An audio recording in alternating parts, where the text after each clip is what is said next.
And with us now is Gardenia Henley. She's a candidate for governor running in the Democratic primary on May 8th. Ms. Henley, welcome.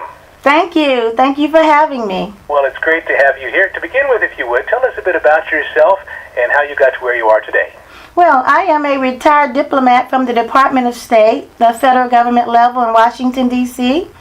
I retired in 2005, and there specifically I was an Inspector General Auditor, mandated under the Inspector General Act of 1978.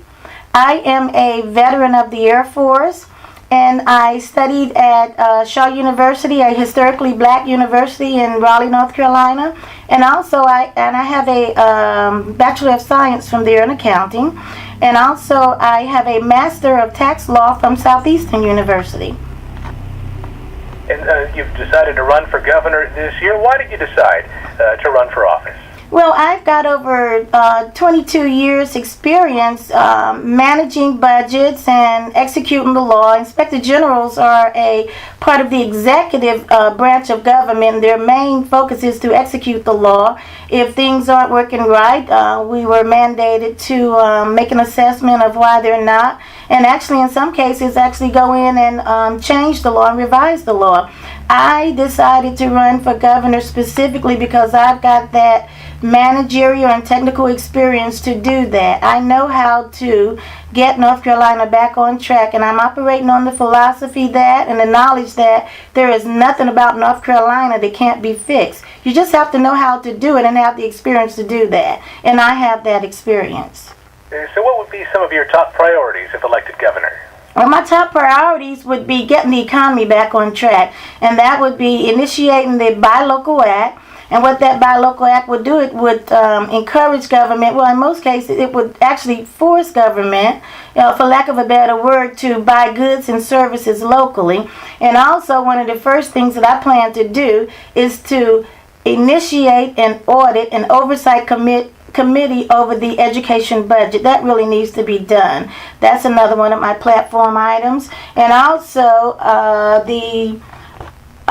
to actually look at the tax dollars that are see how our tax dollars are being spent, and that will happen right through actually looking at the budget within itself, not just the education lottery, but the entire budget, and make sure that our tax dollars are going to the areas that need it the most.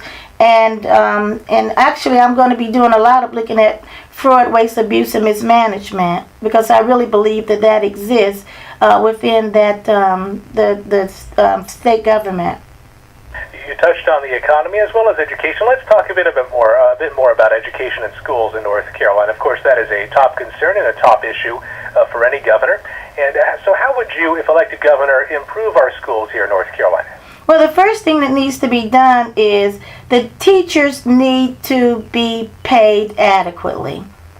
And we cannot overlook that. The teachers are the foundation for the education system within North Carolina. So the first thing I want to do is bring everybody to the round table and make sure that we are financing the education system properly. And once we have it financed properly, we're going to get better qualified teachers. A lot of the teachers that we already have in place are, but the problem is the budget, and also to make sure that the school systems are getting the funding that they need. So that's the first step that needs to be taken, in my view. And also we need to make sure that we include the students in, the principals and parents in on that process. So we all need to come to the round table. And I'm also, if you've looked at my website, you will see where I'm talking about initiating oversight over the education system. And that's the best start right there. Now, of course, one of the chief concerns on the minds of North Carolinians is, of course, the economy. The state suffers from one of the higher unemployment rates in the country. Many people have lost jobs in industries that have seemed to have gone away from the state and may not be returning. As governor, how would you help retrain those who have lost their jobs in these kind of industries that have left North Carolina? How would you get them back to work? Again, by promoting education. When you talk about retrain, that there are the issue of making sure that we stay in tune, in contact with our education system, and make sure that programs are available to help people who've lost their jobs. And basically, you know, we can do more of having the companies, whenever they have the large layoffs or whatever, and a lot of them are doing it, is to make sure that, you know, these employees have the necessary tools that they need to actually help them to, you know, find employment or what have you. Another concern on the minds of voters, especially as we head into the summer months, is the high cost of gasoline. What would you do as governor to address the cost of fuel? And also, at the same time, we've had this issue of how to balance our energy needs with protecting the environment. How, as governor, would you encourage North Carolina to meet its energy needs, but at the same time, protect our natural resources? Well, first, okay, you've given me about 4 things that I'll talk about, and I'm going to start with the high prices of gas. And I've been out saying, can I call you Brian? Sure. And Brian, here's a problem that has, you know, that a lot of people I don't think realize. A lot of people who are in responsible positions during work hours, they get free gas. And so, you know, and I'm a advocate for saying that we need to put some controls in place. We need to do something, and that would be in conjunction with the federal government to make sure that gas prices do not go up when they need to. The powers that be, the big conglomerates with the oil companies, just, you know, we should not allow, you know, the process to be as it is. The gas prices just fluctuate back and forth. You know, they're up astronomically for a while, and then they come down. We were grateful that they do come down, but they never come down but to a certain point. So there's some controls that definitely need to be in place on, you know, the high cost of gas, because when I talk about the state employees or federal government employees normally do not pay for gas in certain positions during work hours, so they're not going to feel the blood of what we feel non-governmental employees. So, you know, and so reality sets in where, you know, they're not going to feel it the way we do. Now, you talked about the economy. Let us talk about fracking. I don't know if you had planned on talking about that or not, but, you know, that is another way for us to perhaps get more natural resources to come into play. But the issue that I have with fracking is that I want to be sure that it is environmentally safe, and that's a part of the question that you asked me as well about the environment.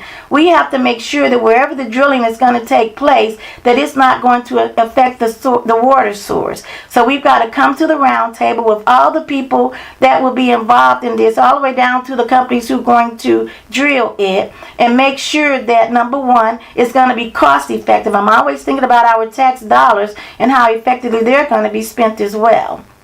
And I don't know, I hope that I've answered all of your questions in a nutshell relative to that and the economy. And another thing too, I mentioned the Buy Local Act. That Buy Local Act is really going to help the economy out a lot, because my constituents, the people who I've spoke to, and it's been thousands all around North Carolina, are saying that they want their tax dollars to work for them. And I want it to work for them too.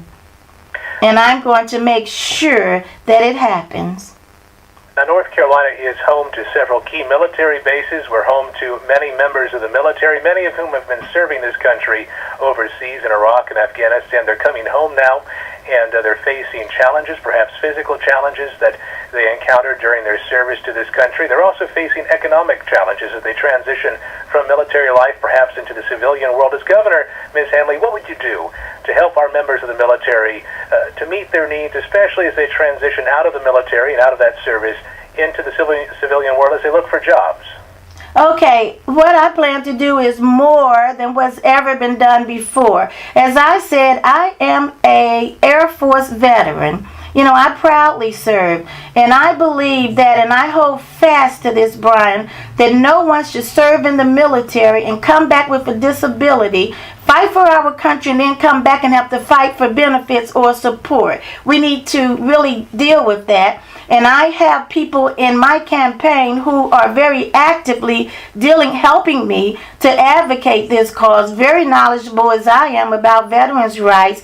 I support veterans 100%.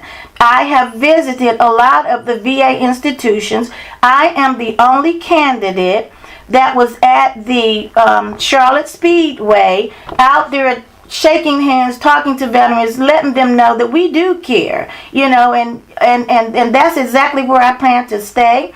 I was a student worker with the Veterans Administration.